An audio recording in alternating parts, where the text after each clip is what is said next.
Hey everybody, Jim with Evolution Powersports here today to talk about turbos. We got two brand new turbochargers, one for the Maverick X3, one for the Razor Turbo, and the Pro XP. The Pro XP will be coming a little bit later.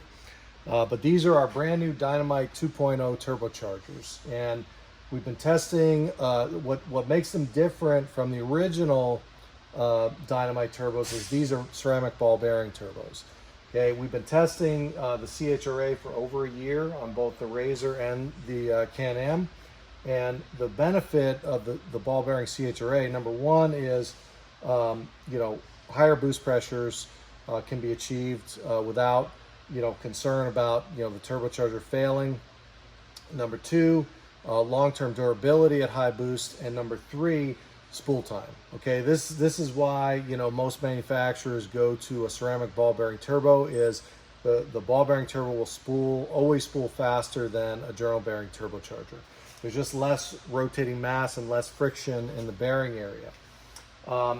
And in addition to that, we also made the compressor wheels each 1.5 millimeters bigger, actually 1.5 millimeters bigger on the X3 and about 3 millimeters bigger on the Razor.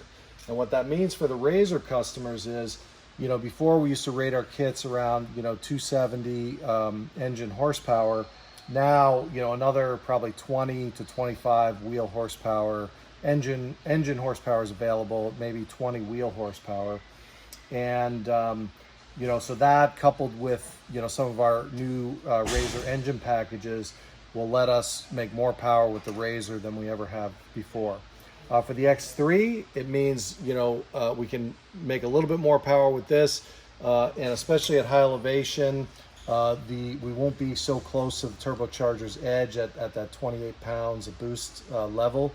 Now there'll be substantial overhead left in X3, so it performs well when you have high density altitude. So these turbos, the tuning's already done for them. The kits are done. For the Razor, we get a waterline kit now because the CHRA is water cooled, so that's new.